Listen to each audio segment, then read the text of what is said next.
Boa tarde a todos. Vocês estão ouvindo a gente? Quem estiver por aí, se pudesse manifestar, para a gente saber que vocês estão por aí. Bom, hoje é dia 5 de maio de 2020.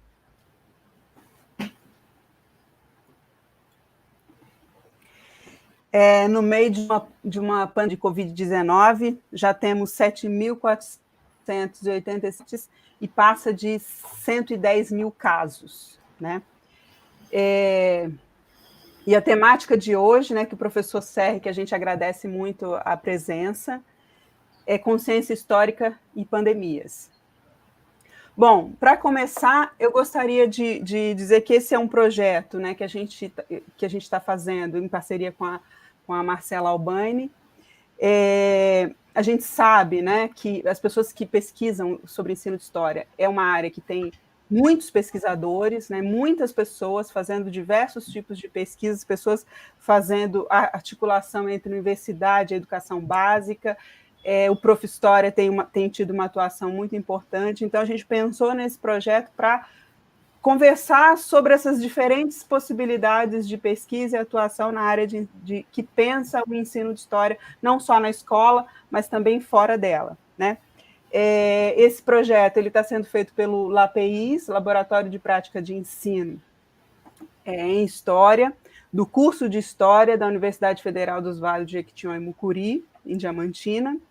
E a gente agradece, né, os professores do curso que têm apoiado, agradecemos o centro acadêmico, que também está apoiando, né, os nossos alunos, a coordenadora do curso de História, Elizabeth Seabra, que já está aí, né, e a gente agradece muito o professor Luiz Fernando Serri, né, que aceitou estar conversando com a gente ainda está no início, né, ainda aprendendo a fazer, né, e aí é isso, a gente agradece muito a presença, agradecemos muito a presença de todos que estão aqui e os que virão. Né? Colegas que estão nos ajudando amplamente com a divulgação, né, enviando para professores, já professores de outras áreas de conhecimento também. Então, é só isso. Agora vamos passar a palavra para o professor Luiz Fernando Serri, que todos estamos ansiosos aqui para aprender e poder trocar um pouquinho mais de informações e conhecimentos. Deixa eu só... Eu não falei sobre a formação dele, né? Ele fez o mestrado na Unicamp, né? Terminou em 96, né? O ano que eu entrei na graduação lá. Uhum. E abordou a ideologia da paulistanidade e a escola, fez doutorado, terminou doutorado em 2000 sobre ensino de história e nação na propaganda no milagre econômico, é professor da Universidade de Ponta Grossa e é presidente da ABE, Associação Brasileira de Ensino de História. Né? Uhum. Obrigada. Bom, eu quero começar agradecendo, né, também a vocês, a Vitória, a Marcela, todo o pessoal envolvido pelo convite, pela oportunidade da gente estar partilhando aí algumas reflexões e também para a gente ter esse momento de reflexão e de debate conjunto. Acho que é muito importante nesse momento que nós estamos vivendo, a gente poder manter, né, esses canais abertos aí de comunicação, de diálogo, e ir trocando, né, essas ideias, essas informações e essas figurinhas também para a gente ir refletindo junto e mantendo os contatos, né? Bom, eu queria fazer uma pequena apresentação, né, para colocar as ideias em geral, para daí a gente partir para o debate,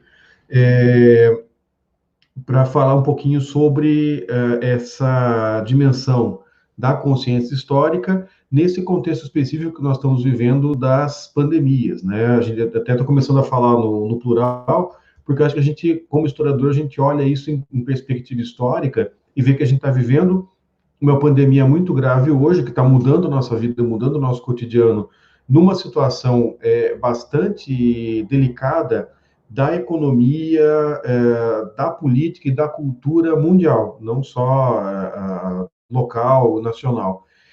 Mas lembrar também que nós temos tido pandemias, né, que vem acontecendo aí, lógico que não com essa dimensão, com esse impacto, mas a gente vem tendo aí a cada 5, 10 anos, aí alguns movimentos que tendem, né, vamos dizer assim, a uma dimensão pandêmica, e que a gente não vinha prestando atenção, né? A gente teve gripe suína, gripe aviária, SARS, aí mais recentemente, e um pouco mais de um século atrás a gente teve também a mal denominada gripe espanhola, que na verdade era a gripe norte-americana, né? Ela aconteceu, teve como epicentro, como início os Estados Unidos, e já há algum tempo a Organização Mundial da Saúde fala para não se localizar, né? Para não se colocar nome de países, de lugares, nessas pandemias, porque elas acabam promovendo discriminação de uma forma geral. Então, por isso acaba até sendo uma arma política, né, de se falar em vírus chinês, como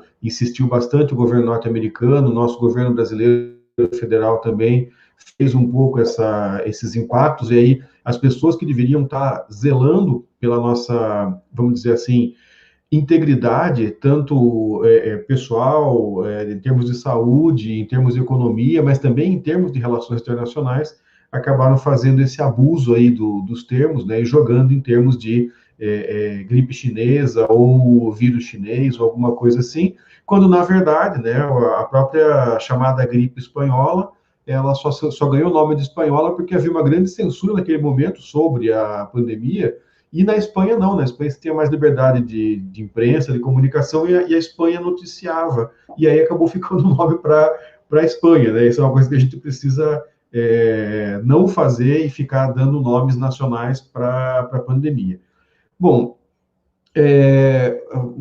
vocês também mencionaram, né, a Vitória colocou ali, né, sobre o meu doutorado nos anos 2000, e a outra perna do título, né, é consciência histórica, e eu preciso dizer assim que quando eu fiz o meu doutorado, que é quando a gente, né, faz aí quase que um ritual de passagem para entrar no mundo do debate acadêmico como sujeito pleno, eu não encontrava, vamos dizer assim, muita referência, muita fonte para me permitir não só refletir, quanto conceituar a consciência histórica.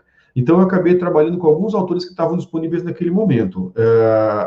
O primeiro, Marc Ferraud, que era que a gente estava mais acostumado, a nossa tradição, né, de discutir os autores franceses, era uma coisa, até hoje, bastante mais comum do que outras historiografias, mas aí eu encontrei um livro da Agnes Heller, chamado Uma Teoria da História.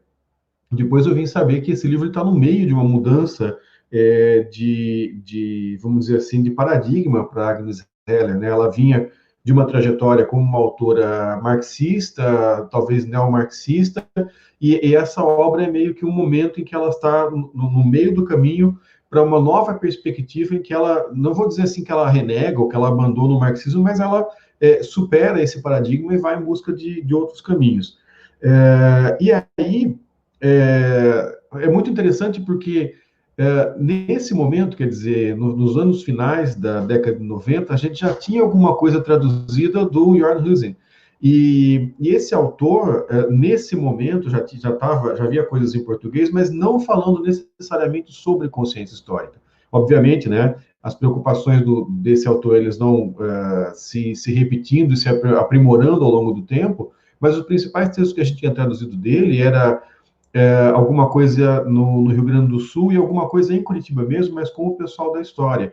E era um texto em que ele estava discutindo a pós-modernidade, a dimensão do Holocausto. Quer dizer, ele vinha para Curitiba nesse período, quer dizer, lá atrás dos anos 90, para discutir alguns temas com o pessoal da história.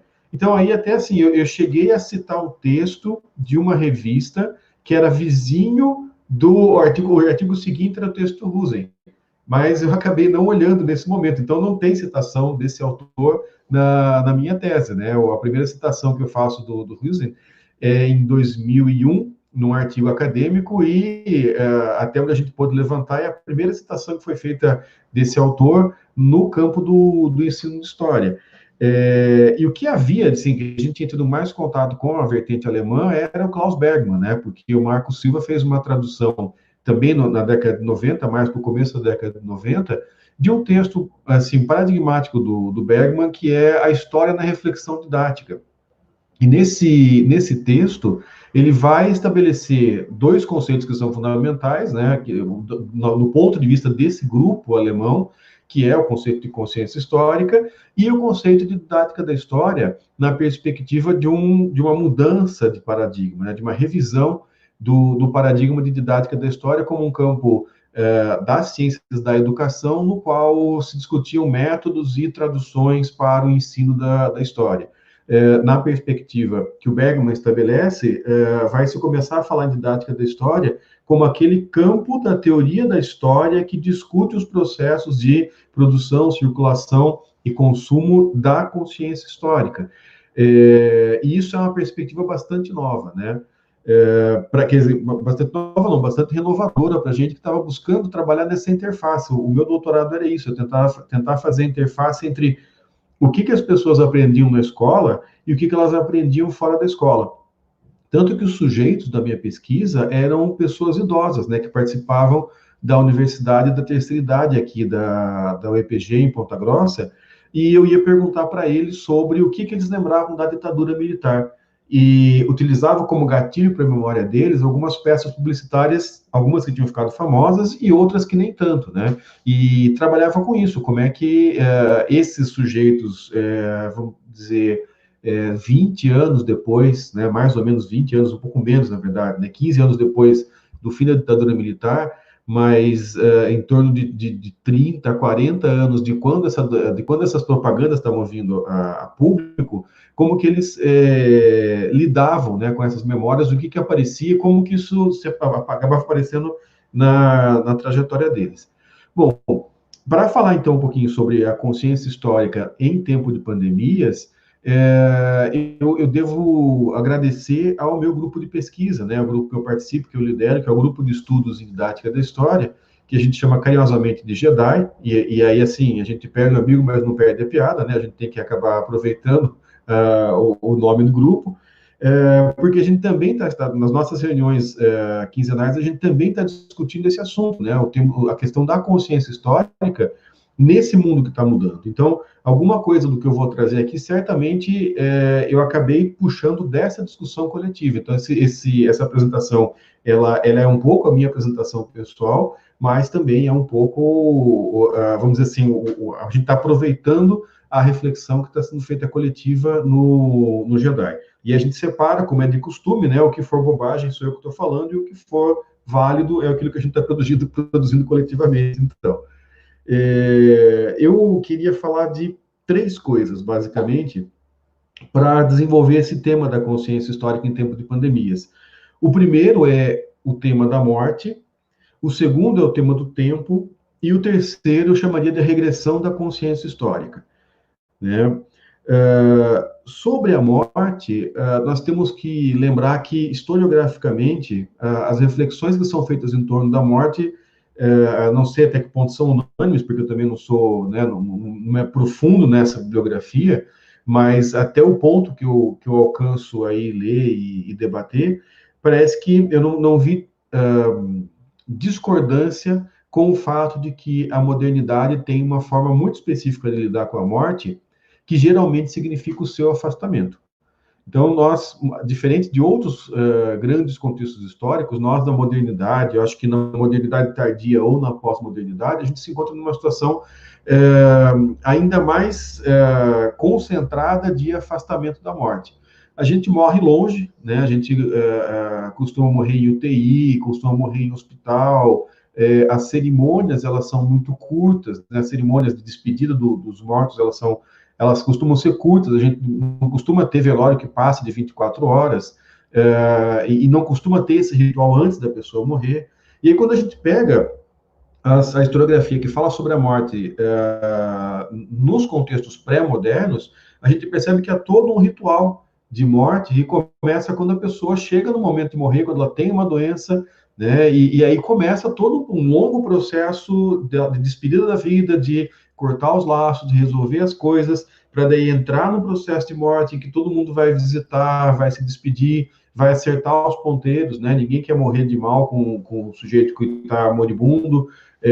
Então, você tem uma situação bastante diferente nas sociedades E nas situações pré-modernas também. Eu lembro, né, que de um caso específico na minha família, no caso da família da minha esposa, eu vi, né, eu presenciei um processo de morte assim, um processo de morte longo, controlado, sentido, feito assim, vamos dizer assim, com todos os rituais que tinham uma cara muito pré-moderna. Então, se a gente for pensar no Brasil rural, né, no Brasil mais interiorano, nesse Brasil que foge dos grandes ou até dos médios, às vezes até mesmo os pequenos, mais novos centros urbanos, a gente ainda encontra essa relação mais próxima com a morte. Então, as crianças vão, né, as crianças participam do processo, o processo é longo, etc.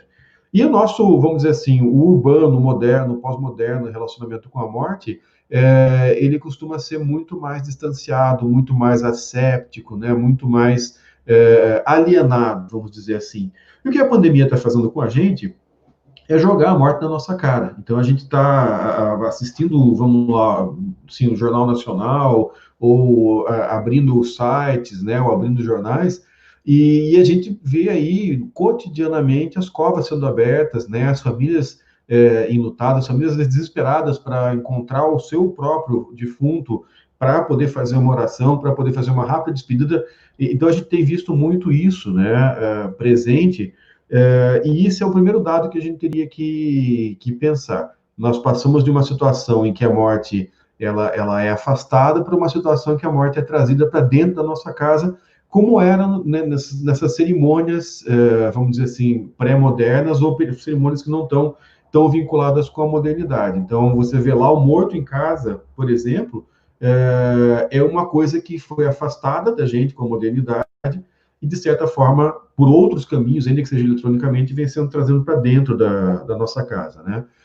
Para a consciência histórica, a morte tem uma dimensão muito significativa. Agnes Heller faz, eu acho engraçado isso, né? O Husen, que é historiador, ele faz uma tipologia, ele tenta fazer uma tipologia da consciência histórica que é filosófica. No meu ponto de vista, ele trabalha, acho que como bom influenciado por Kant, né?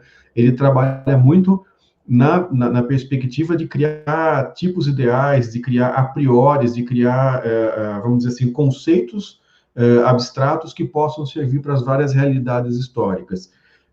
É muito interessante pensar que Agnes Heller, que é filósofa, ela faz uma tipologia da consciência histórica que é histórica, né? Ela constrói tipos de relação com a história e tipos, portanto, de geração de sentido para a história, que tentam seguir mais ou menos uma lógica, uma linha de desenvolvimento histórico. É lógico que com isso, talvez ela seja menos crítica, vamos dizer assim, à linha do tempo canônica da história universal. Mas ela tenta relacionar com contextos históricos específicos, que é uma coisa que eu sinto falta no Husen, né? A Agnes Heller vai dizer para a gente que a morte tem um papel fundamental na construção da consciência histórica, porque ao perceber que as pessoas morrem, que as comunidades vão começar a desenvolver uma relação com o tempo.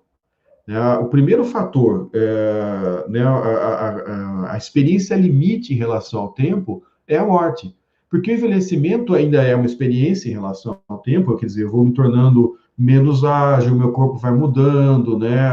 As crianças nascem, elas são bastante diferentes, são menores, quer dizer, a gente percebe, né, essa passagem do tempo pelo que ele vai fazendo no nosso corpo. Só que a morte, ela elimina as pessoas. Então, ontem eu tinha aqui uma pessoa comigo, né? Uma pessoa que eu gostava, uma pessoa que às vezes não gostava, uma pessoa que estava no meu relacionamento mais próximo. Amanhã, depois que ela morreu, ela desapareceu, né? Ela só existe na minha memória. Então, o tempo dela acabou. A experiência do envelhecimento, ela vem de um gradualismo. Agora, a morte faz com que a minha experiência do tempo daquela pessoa seja mais radical. E, lógico, eu vou percebendo também, como ser humano, como membro de uma comunidade primitiva, que eu também vou morrer. E eu percebo que todos vão morrer, né? Que isso vai acabar estabelecendo, portanto, uma relação radical com o tempo. Talvez a primeira relação e a mais importante, por ser uma experiência limite, né? Quando a gente acaba trazendo para dentro da nossa consciência a consciência da morte, algumas coisas são decorrência. Por exemplo, a gente passa a ter a perspectiva de viver nos outros, ou seja, a gente começa a desenvolver a dimensão da memória. E a memória passa a ser super importante para essas comunidades, geralmente comunidades de uma memória oral, porque é a memória que garante que a pessoa que morreu não desapareceu completamente. De alguma forma, ela continua com a gente, né? Tanto que a outra experiência radical em relação à morte é o genocídio, porque a morte faz com que eu fique privado do tempo, e as pessoas que conviviam comigo ficam privadas de mim. Agora, o genocídio faz que não sobe ninguém para contar a história, e aí eu morro mesmo, né? Eu morro de forma definitiva. Ao mesmo tempo, né, que se estabelece aí a dimensão de viver nos outros através da memória, se estabelece uma prática cultural que é humana, que ela tem suas variações culturais, mas ela é universal, antropológico, que é contar as histórias. E aí você tem um contar histórias ficcional, você tem um contar histórias de coisas que aconteceram, e como para essas comunidades, né, primitivas, a gente não tem essa diferenciação tão clara do acontecido, do místico, do mítico e do efetivamente acontecido, as coisas estão mais ou menos misturadas, né? Não tem essa separação aí entre uma coisa que tem acontecido efetivamente e uma coisa que não tem acontecido, porque na representação de mundo deles, as coisas que são míticas também têm uma concretude, uma realidade. E o outro item que vem do fato da gente ter a percepção da morte é a preparação do futuro. A Agnes Heller fala de uma forma muito bonita, que ela diz assim, é porque eu sei que eu vou perecer, mas o meu descendente vai permanecer de alguma forma, que eu planto oliveiras. É uma metáfora muito bonita, né? Porque a oliveira demora muito para começar a dar frutos. Então, geralmente, se eu, na idade adulta, vou plantar uma oliveira, muito possivelmente eu vou acabar não me beneficiando dela. Então, quando eu faço isso, quer dizer, quando eu planto uma oliveira, eu estou pensando na próxima geração. E isso vai constituir a cultura, e vai constituir a cultura histórica também. Quer dizer, eu faço coisas que não são para mim, faço coisas que são para durar para os outros. O que acontece na modernidade? Na modernidade, nós somos colocados diante de uma situação que, de certa forma, é tão ameaçadora quanto a ideia de ser esquecido.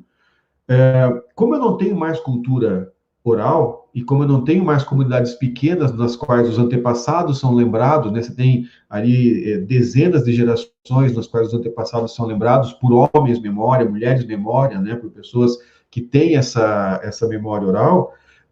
Na modernidade, a gente acaba ficando registrado nas fotos, nas coisas aí dos nossos filhos, dos nossos netos, mas a gente começa a perceber que a gente vai desaparecendo. Então, por exemplo, eu sei o nome do meu tataravô, era o Filippo Cerri, mas eu não sei como é que ele era, né?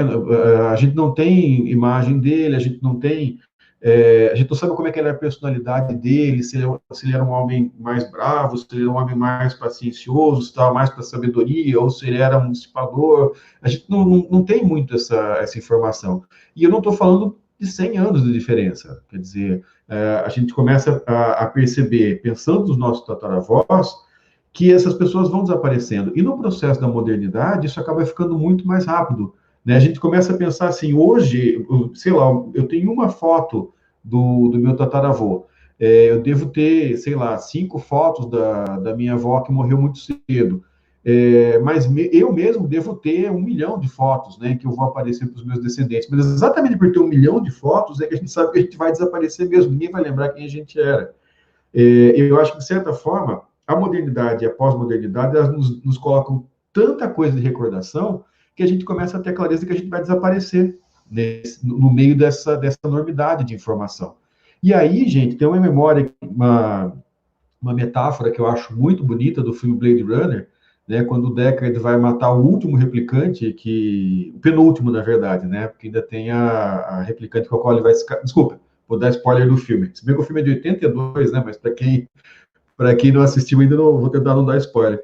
Mas aí o replicante está terminando o tempo de vida dele, eles estão os dois sob a chuva, o Deckard, que é o caçador de androides, né? Ele fracassou em matar esse replicante, mas o replicante está acabando o tempo dele, ele vai morrer mesmo, e ele está chorando. E ele fala de todas as coisas que ele viu, porque ele era um escravo, né? Era um organismo criado para ser um guerreiro, mas não devia ter vontade própria, ele era um escravo. E ele fala que ele viu estrelas, ele viu naves de batalha explodindo, ele viu coisas que os humanos não fazem nem ideia do que seja, e tudo isso vai desaparecer como lágrimas na chuva. E, de fato, ele está chorando e está chovendo. Então, essa metáfora, ela é muito bonita e melancólica, e cai em cima da gente também, de certa forma, porque a gente começa a sentir isso, né? Talvez o nosso distanciamento em relação à morte na modernidade, na pós-modernidade, tenha a ver com isso. A gente sabe que a gente vai desaparecer como lágrimas na chuva.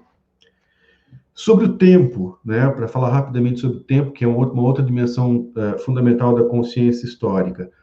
A quarentena, na pandemia, nos coloca diante de um tempo que está pausado, ou seja, nosso passado está preso lá, o nosso futuro não existe enquanto realização, ele existe enquanto imaginação, enquanto projeto, e a gente está com o tempo pausado, as coisas todas estão esperando para quando a gente sair da quarentena.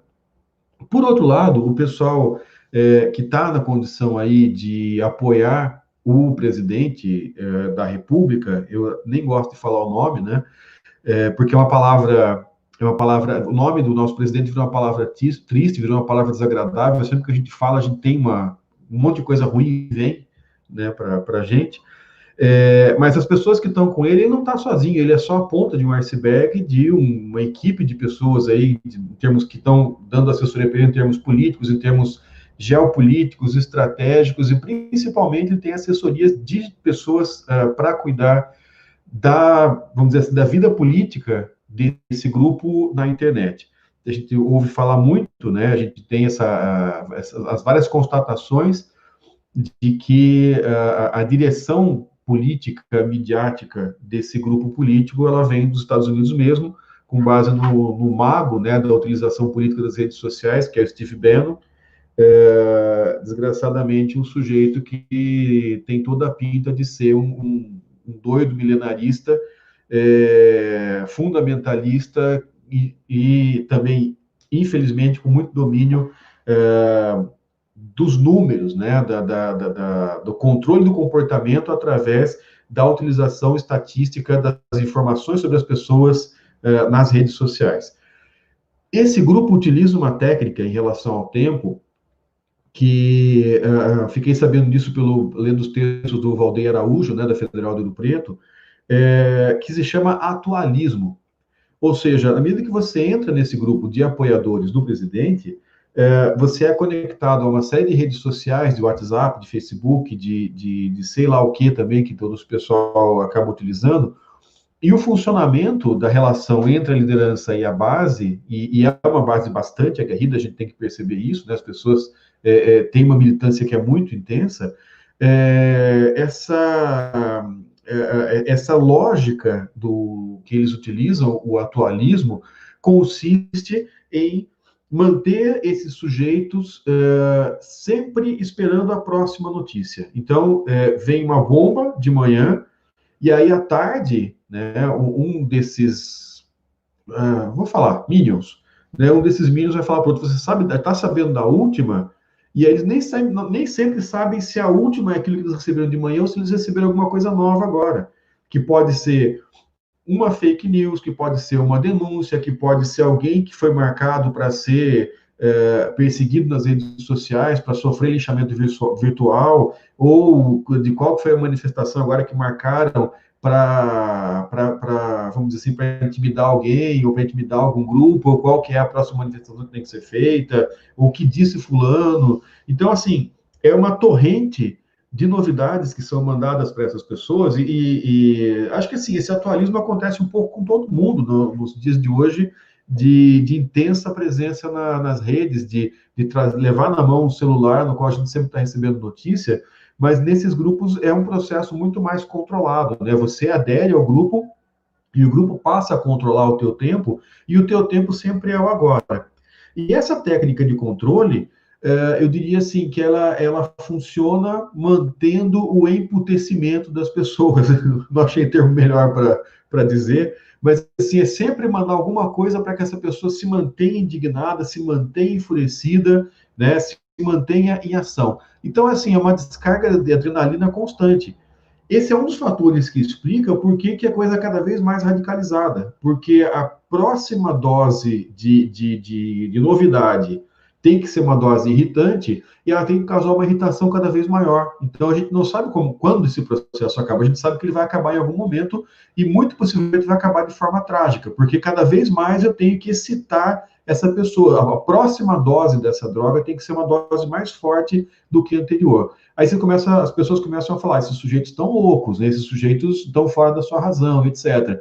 De certa forma, é mais ou menos isso que vem sendo feito mesmo. Só que sem utilizar nenhuma droga externa. Você está utilizando só as drogas que são produzidas pelo próprio organismo, né? Seja dopamina, seja adrenalina, né? Se encontrou meios de fazer que a gente mesmo produza as drogas que são necessárias para o nosso próprio controle mental. E é uma coisa que é física também, uma coisa que é corporal.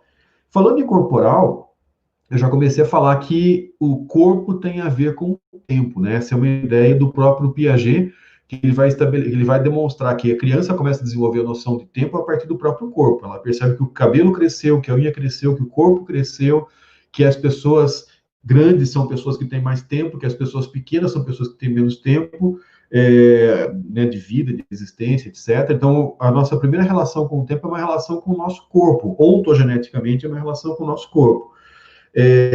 O corpo, ele ao mesmo tempo, vamos dizer assim, esse nosso relógio, antes que existisse relógio, para a gente perceber o tempo, mas o corpo também é onde acontece a memória social. Eu acabei de falar, né, que nós ficávamos vivos nos outros, e nós ficávamos vivos nos outros porque algumas pessoas das comunidades primitivas se responsabilizavam por ser a memória viva. Quer dizer, elas memorizavam o nome das pessoas.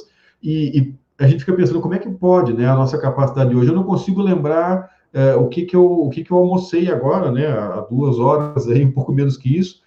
Tem que fazer um esforço, né, tem que lembrar com quem foi que eu falei, qual que era, que a gente parece ter tão pouca memória, e como é que esses povos, né, conseguem ter pessoas que têm uma memória tão grande, né, a quantidade de informações que eles conseguem lembrar é muito grande. Tem um autor inglês que também tem me interessado muito, que é o Paul Connerton, que ele vai defender que a memória social ela tem uma dimensão que é vamos dizer assim, a verbal, a escrita, né, o símbolo, etc., mas ela tem uma dimensão muito mais profunda, que é a do automatismo corporal. Então, percebam que quando a gente decora alguma coisa, geralmente a gente relaciona a alguma outra coisa. Agora, quando a gente tem que decorar muita coisa, você vincula isso com alguma dimensão corporal, com gesto, com movimento, né? A gente acaba fazendo inconscientemente essa articulação. Então, o corpo, ele tem essa dimensão da percepção do tempo e, ao mesmo tempo, de forma ancestral, ele teve a função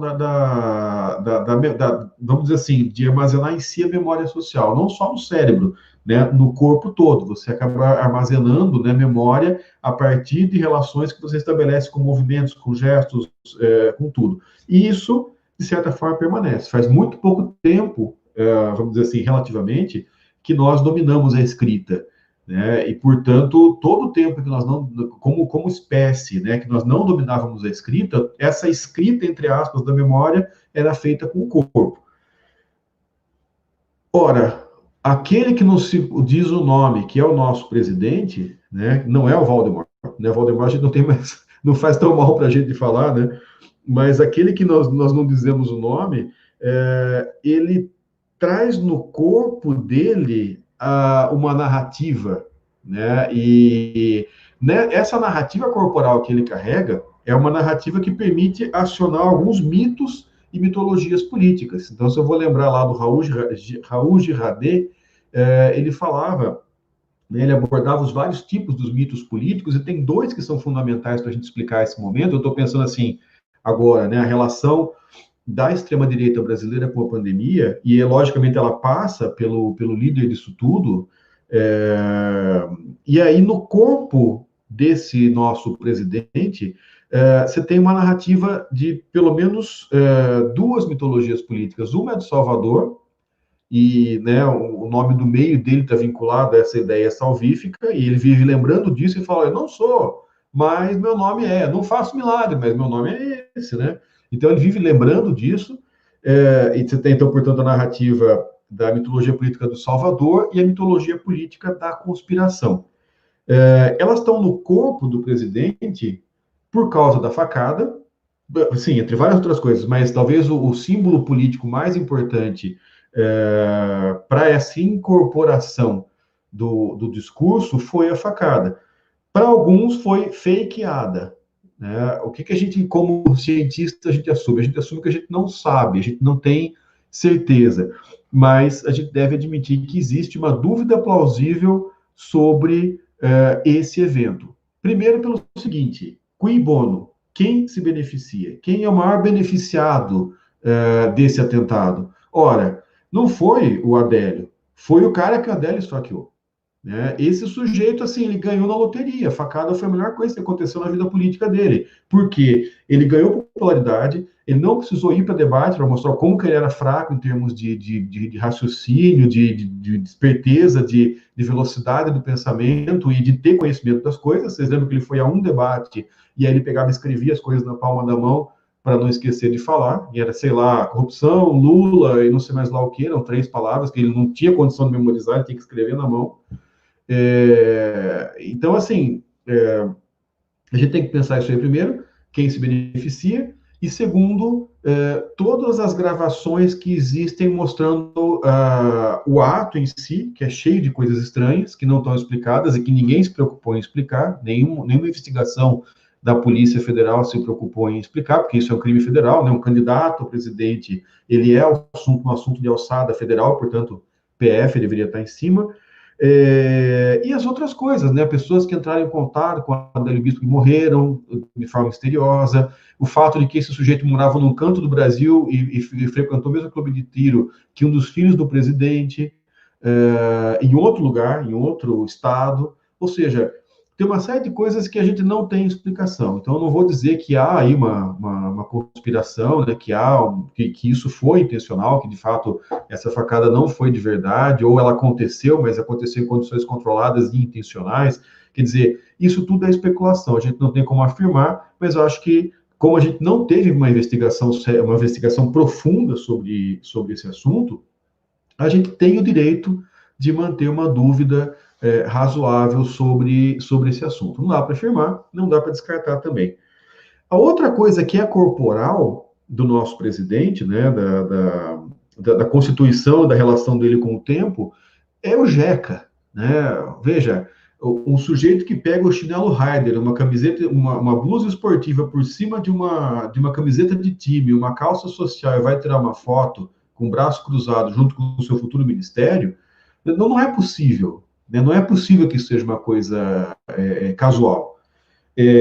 Mais de uma pessoa, mais de um ex-aliado político dele, que é uma coisa cada vez mais frequente, o número de pessoas que são ex-aliados do nosso presidente, né, é um cordão que cada dia aumenta mais.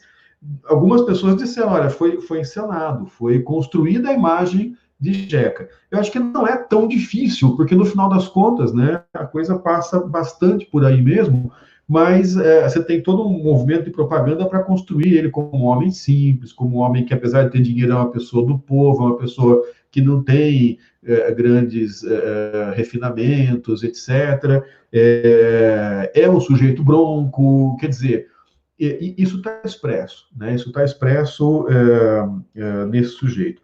E aí você tem uma espécie de bolsonastê, né? O Jeca que está no presidente saúda o Jeca que está em mim.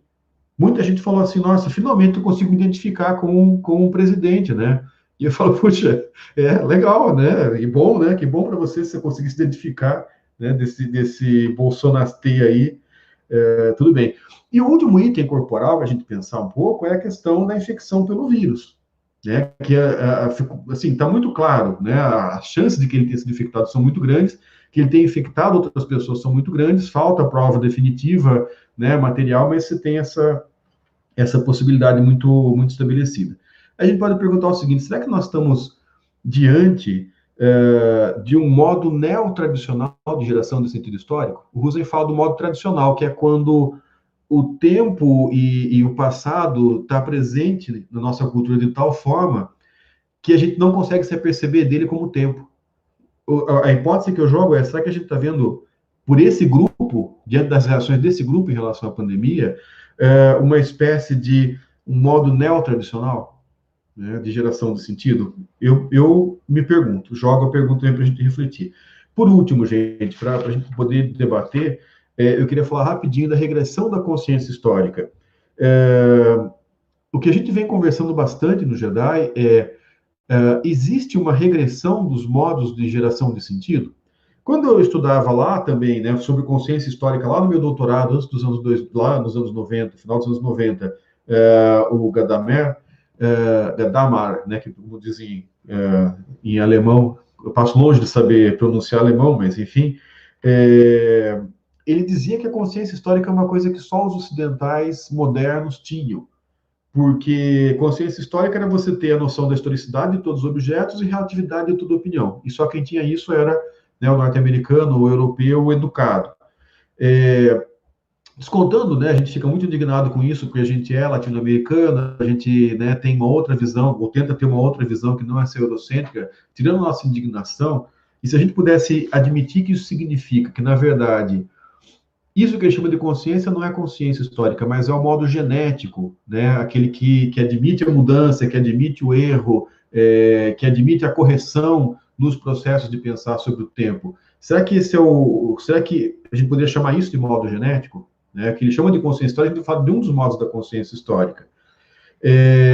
Se sim, nós podemos pensar que esse modo de geração de sentido, né, portanto, esse jeito de funcionamento da consciência histórica, ele pode ter sido predominante na Europa, nos Estados Unidos, nos países que entraram com os dois pés na modernidade. Tá? Aí eu posso entender que existiria uma forma de geração de sentido predominante.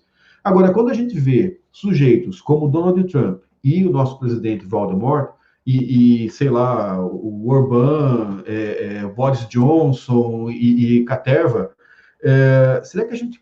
E são eleitos, né? São pessoas que foram eleitas, não são ditadores. Quer dizer, no sentido de ditador, no sentido de que foi... Não é ditador no sentido de que foi eleito, né? Embora isso seja complicado de falar também. Será que a gente... é factível imaginar situações em que esse predomínio de um modo genético de geração da consciência histórica decline?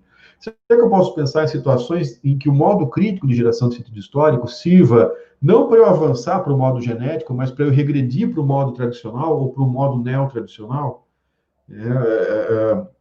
Enfim, o que a gente tem que pensar é que o esquema que o Husserl pensa de consciência histórica, a gente falou que o mundo mudou e não vai voltar a ser o que era com essa pandemia, então, provavelmente, o que a gente está assistindo também vai fazer com que aquele esquema que o Husserl apresentou também não sirva mais para explicar esse mundo. A gente desconfia que ele não servia nem direito para explicar o mundo antes da pandemia.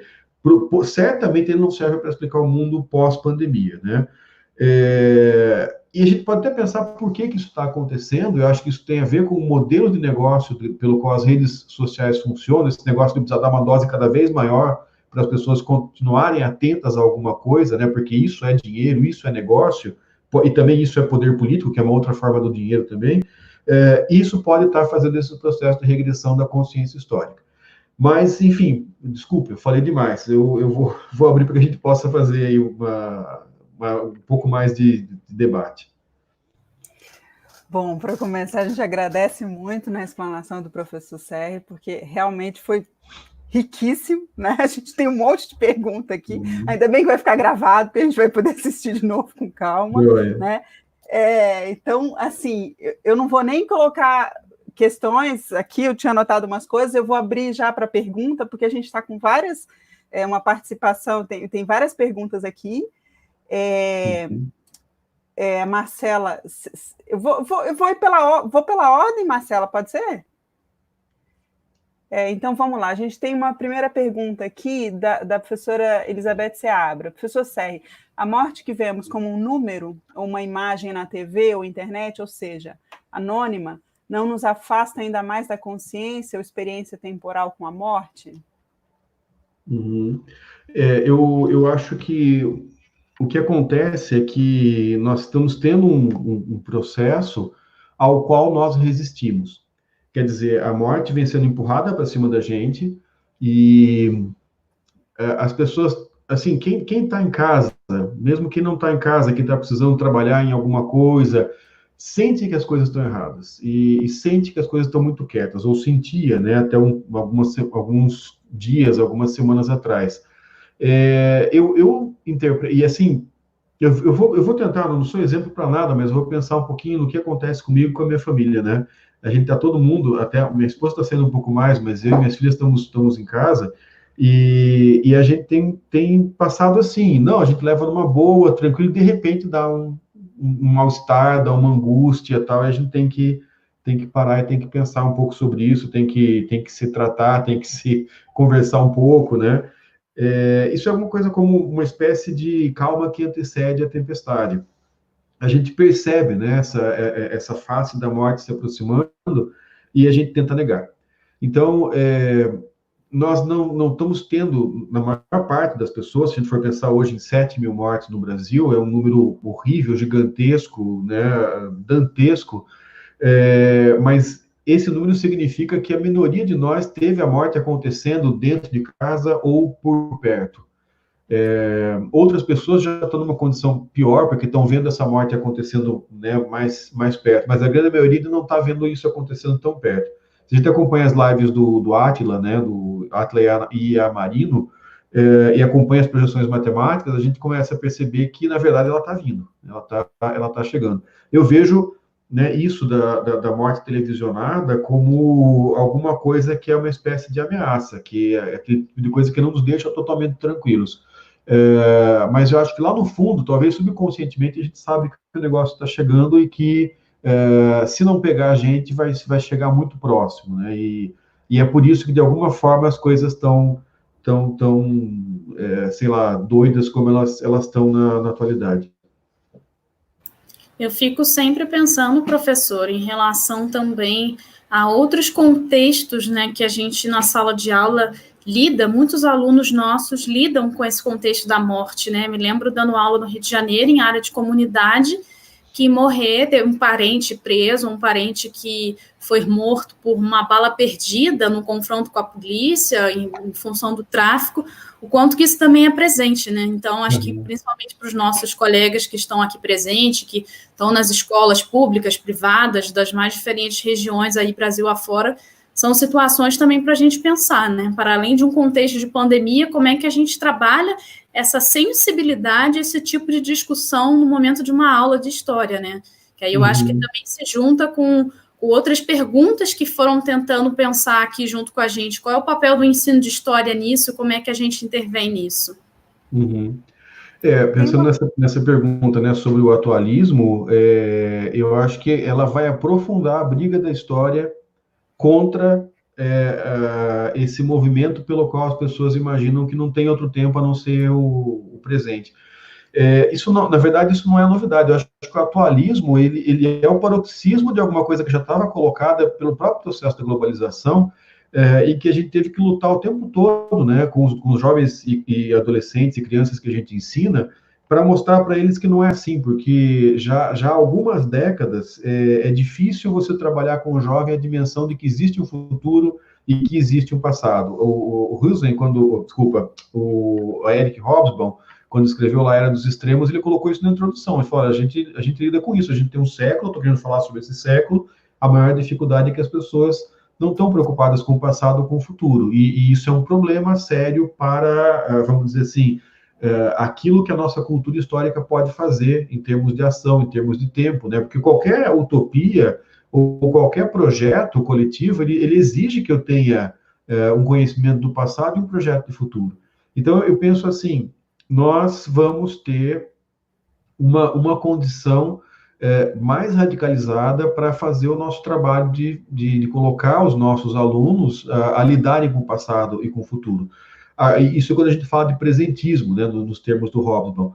Mas acho que quando a gente fala em atualismo, olha, desculpe a sinceridade, mas eu acho que quem já caiu no atualismo, não sei mais o que fazer com essa pessoa. Eu acho que aí não é para o professor, aí é para psiquiatra, psicólogo, psicanalista e algum novo psi que vai acabar surgindo aí para atender isso aí, porque é o tipo de coisa parece que derrete, né? A capacidade de reflexão, raciocínio, senso crítico, senso do ridículo, né? Alguém que entra nessa espiral parece que está perdido para a humanidade. É terrível, mas o fato das pessoas irem se jogar na praça, falar assim, vem me pegar, Corona, que eu não tenho medo de você, mostra que tem alguma coisa muito errada com essas pessoas, porque nem senso de autopreservação essas pessoas têm, e não são pessoas ignorantes, né? Não são pessoas com falta de acesso à educação, não são pessoas que têm problemas cognitivos, até onde a gente sabe.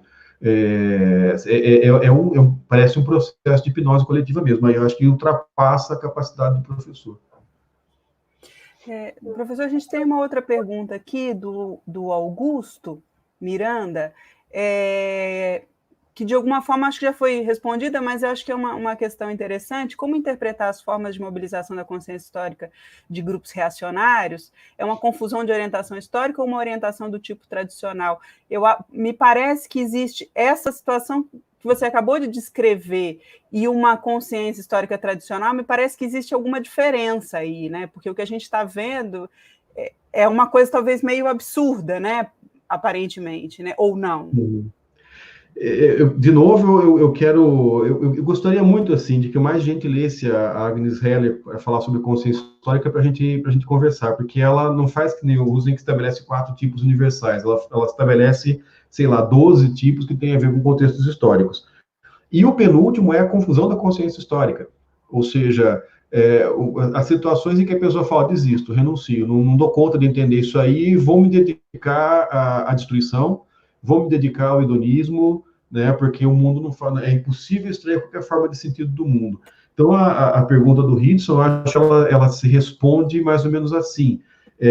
Nós passamos de uma situação em que a confusão da consciência histórica, que é uma categoria que a Agnes Heller colocou, me parece que ela está sendo suprida, e aí como uma espécie de boia mesmo que você joga para alguém que está se afogando, passa a ser suprida com uma espécie de modo neotradicional, né, de consciência histórica. São pessoas que a gente percebe que estão desesperadas para fugir da modernidade, para fugir da pós-modernidade e todos os desafios que isso coloca. Então, essas pessoas estão muito sedentas por um mundo em que as coisas sejam verdade, em que o tempo seja estático, que as coisas sejam fixas, né? Que menina vista rosa, que menino vista azul, que não tenha confusão, né? Que as coisas não sejam complicadas de entender e de viver. Eu tenho essa... Enfim, isso é um palpite, isso é uma hipótese, alguma coisa para se pensar e até desenvolver. Mas eu acho que o que a gente está diante é de uma espécie de um modo neotradicional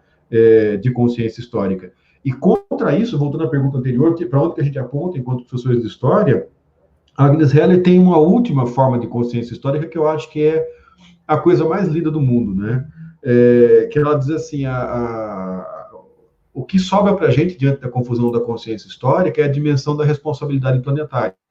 Então, não é ser, sei lá, ou marxista, ou liberal, ou pós-neoliberal. É basicamente você pensar o seguinte, nós somos humanos e a gente só tem um planeta, e a gente tem que viver nele, e ele tem que existir para a gente continuar vivendo nele. Isso demanda que a gente assuma essa responsabilidade, entenda que essa responsabilidade é nossa só, né, e que a gente dê conta dela, que a gente assuma a necessidade de dar conta dela e preparar as próximas gerações para dar conta dela também. Então, é isso que se opõe, eu acho, a esse modo que eu estou começando a chamar aqui de um modo neotradicional de geração de sentido histórico, né?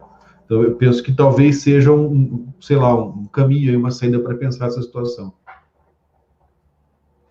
Legal.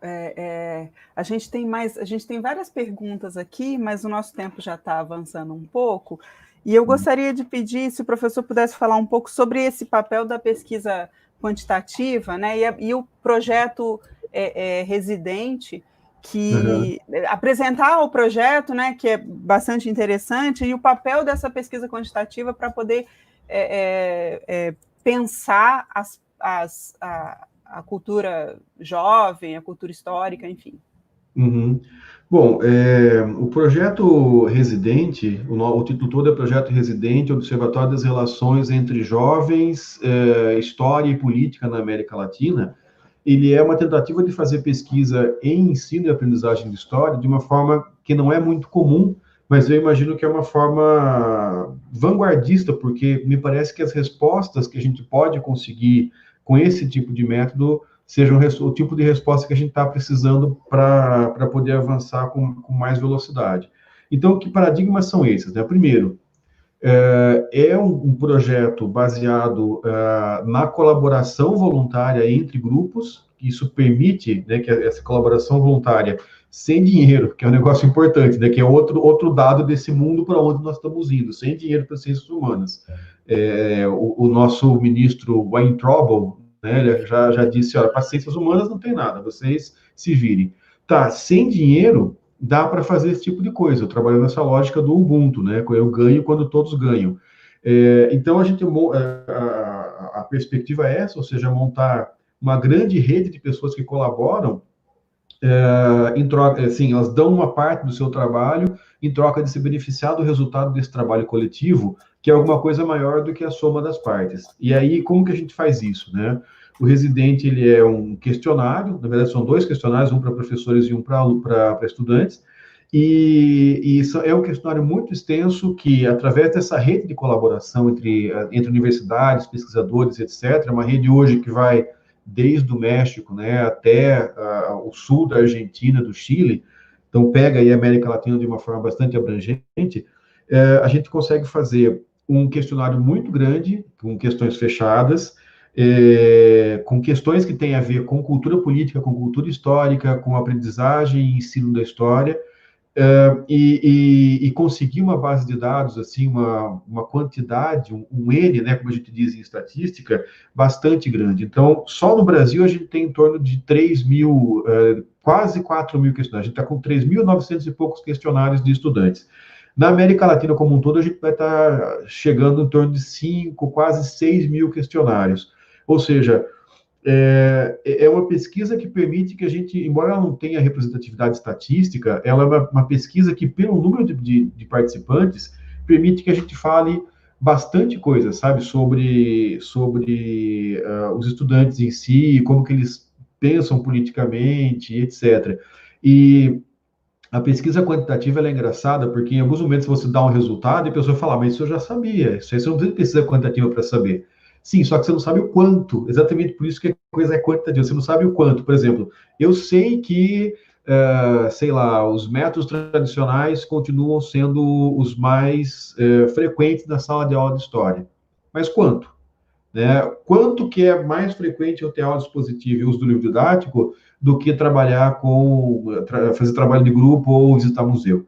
Então, eu passo a ter uma dimensão disso, porque, de repente, se eu tenho, né, se a diferença é muito pequena, eu tenho uma situação boa. Se a diferença é muito grande, eu percebo que tudo que a gente fez nos últimos 30 anos, em termos de formação de professor, etc., bateu no mundo concreto das condições objetivas da escola, da sala de aula, do professor, do estudante, etc. Então, eu posso ter uma dimensão, né, disso aí. E outras coisas, como, por exemplo, os jovens, afinal de contas, eles são, né, hoje, esses jovens de ensino médio, são jovens de ensino médio que a gente trabalha. Esses jovens são de direita, de esquerda, de centro, ou são alienados, eles são o quê? Bom, olhando, os professores que olham os meninos hoje, né, principalmente os meninos mais que as meninas na sala de aula, eles tendem a me falar, olha, o pessoal tem um pensamento conservador, um pensamento de direita, um pensamento reacionário, que aconteceu com a sua juventude, etc. Quando a gente pergunta, a gente faz, sei lá, 40 perguntas mais ou menos sobre o que você acha de aborto, intervenção do Estado, financiamento da cultura, consumo de drogas, o que você tem que fazer com o bandido, né? Como é que você lida com violência urbana. Quer dizer, quando eu faço esse tipo de questão, que não é assim, time, né? Qual que é o seu time? Você torce para a direita ou você torce para a esquerda? Se eu fizesse essa pergunta, provavelmente ia ter muito mais gente torcendo para a direita. Agora, quando eu pergunto objetivamente o que você quer, o que você acha, qual que é o teu projeto, a gente chega numa situação em que a maior parte dos jovens são de esquerda democrática. E se eu for somar os que são de esquerda democrática, de uma direita democrática, eu tenho, sei lá, 70% dos jovens. Ou seja, isso talvez comece a ajudar a gente a entender por que nas micaretas pró-Voldemort tem tão pouco jovem. né? E por que as coisas não são tão desesperadoras quanto parecem? Quer dizer, eu tenho um processo hoje em que os jovens parecem gostar da camiseta da direita. Agora, eles não gostam do conteúdo, eles não gostam do recheio da direita. Então, eu tenho um problema comunicacional, porque em termos de cultura política, esses jovens são progressistas, esses jovens têm uma preocupação social, né, que demarcaria uma situação aí muito mais claramente de centro-esquerda, alguma coisa assim. Então, essas coisas, eu acho que isso aqui é super interessante da pesquisa quantitativa, é que, primeiro, ela me dá o quanto de coisas que eu já sei, mas ela me revela coisas que eu não fazia a menor ideia se eu não perguntasse de outra forma que não a literal, né? Ela me permite sair da impressão que eu tenho quando eu olho como sujeito para enxergar outras coisas. Tem uma metáfora que eu achei muito boa, que eu vi há pouco tempo, sobre a questão qualitativa, que é assim, uma em cada cinco pessoas no mundo hoje são chinesas. E a pessoa fala assim, isso é um absurdo, porque eu conheço 100 pessoas e nenhuma delas é chinesa. Então, eu acho que isso mostra muito, muito claramente como que a nossa impressão, ela pode ser verdadeira, quer dizer, eu posso não conhecer nenhum chinês, e mesmo assim, uma de cada 5 pessoas é chinesa no mundo hoje, né? E acho que uma pesquisa como Projeto Residente, ela permite isso. Embora esteja certo, tudo que a pesquisa qualitativa faz, embora sejam riquíssimos, né, todas as conquistas da pesquisa qualitativa que a gente tem hoje no ensino de história, em todas as outras áreas, falta a gente ter essa outra parte, né, esse outro campo da pesquisa que me permite entender coisas para além da minha percepção, para que eu possa entender coisas com uma outra ferramenta. Não quer dizer que isso é melhor que o qualitativo, quer dizer que isso complementa o qualitativo de um outro jeito e às vezes até me permite pensar pesquisas, né, pensar o agendamento de pesquisas de um outro jeito. Então, assim, em linhas muito gerais, é isso que é o projeto Residente, né? A gente tem um blog também que a gente pode ler alguns dos materiais que já saíram do projeto Residente, inclusive 2 livros, né? Saiu um aqui no Brasil e outro na Argentina, que é Jedi, Gedhi, Jedi, assim, jedblog.blogspot.com, e lá você tem uma aba, né, no blog que se chama Jovens e a História, que é o nome anterior do projeto. Então, ali você tem 50 textos que já saíram entre artigos e capítulos do livro, que dá para ter uma boa ideia do projeto. A gente está criando a página, né, do grupo de pesquisa e, portanto, também a página vai ter uma subpágina do projeto, para isso ficar mais visível, mas ali pelo jedblog.blogspot.com já dá para acessar uma boa parte das produções que já existem desse projeto de pesquisa. Legal. Eu acho que teria várias perguntas, né? E aí a gente poderia ficar... Já surgiu aqui um monte de questões, a gente poderia ficar um tempão, né, conversando, mas a gente já está com um horário meio avançado, né? E eu gostaria de ir finalizando aqui, né? Porque realmente esse tempo acho que foi bem curto, né? E acho que eu agradeço muito, muito mesmo, foi muito boa a explanação, acho que é muita coisa para a gente pensar, né? É muito interessante essa referência também da Agnes Heller, né? De voltar a ela, né? Uhum. E aí eu gostaria de agradecer muito a participação de todos, a gente teve um número grande de perguntas aqui, de questões. Agradecer muito a participação, agradecer muito a você, Sérgio, pela generosidade, né, de estar aqui compartilhando. E é isso. Marcela... Eu que agradeço, Vitória. Também, assim, eu estou no Facebook. Fazer a pergunta que eu vou fazer aqui lá, pode ficar à vontade, me adiciona lá que a gente conversa com todo prazer. Legal. E muito obrigado pela oportunidade, porque é muito importante esse espaço. Marcela? Professor, eu também queria agradecer muito, porque, assim como a Vitória, a cabeça é multi, né? A gente vai fazendo várias conexões com experiências de sala de aula, com experiências de pesquisa, questionamentos, né? Até as nossas próprias vidas pessoais, enfim, eu acho que a sua fala foi muito boa no sentido da gente conseguir facilmente tecer conexões e outras relações, né?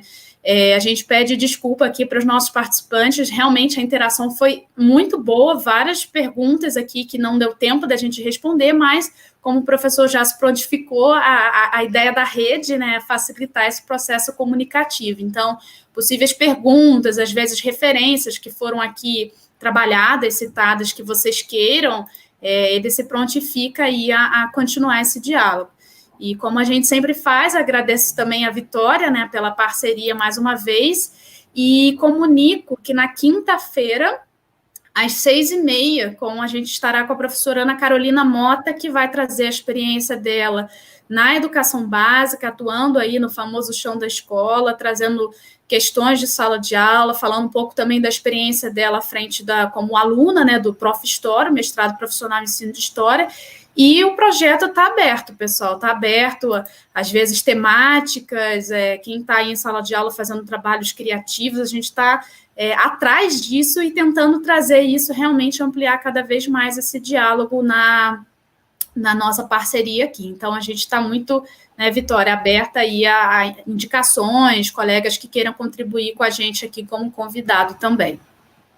Sim, isso eu gostaria de reforçar, esse convite, né? Se vocês tiverem indicações, sugestões, autoindicações, entre em contato com a gente já tem uma lista também de pessoas que a gente não convidou ainda, mas que já está na nossa lista de convites, né? Porque realmente é um grupo bem grande, né, que está pensando essas questões, e de novo, muito obrigada a vocês, eu vou finalizar aqui, e fiquem em casa. Isso aí. Boa tarde a todos. Obrigada, gente. Obrigada, professor. Obrigado, um abraço. Tchau, tchau.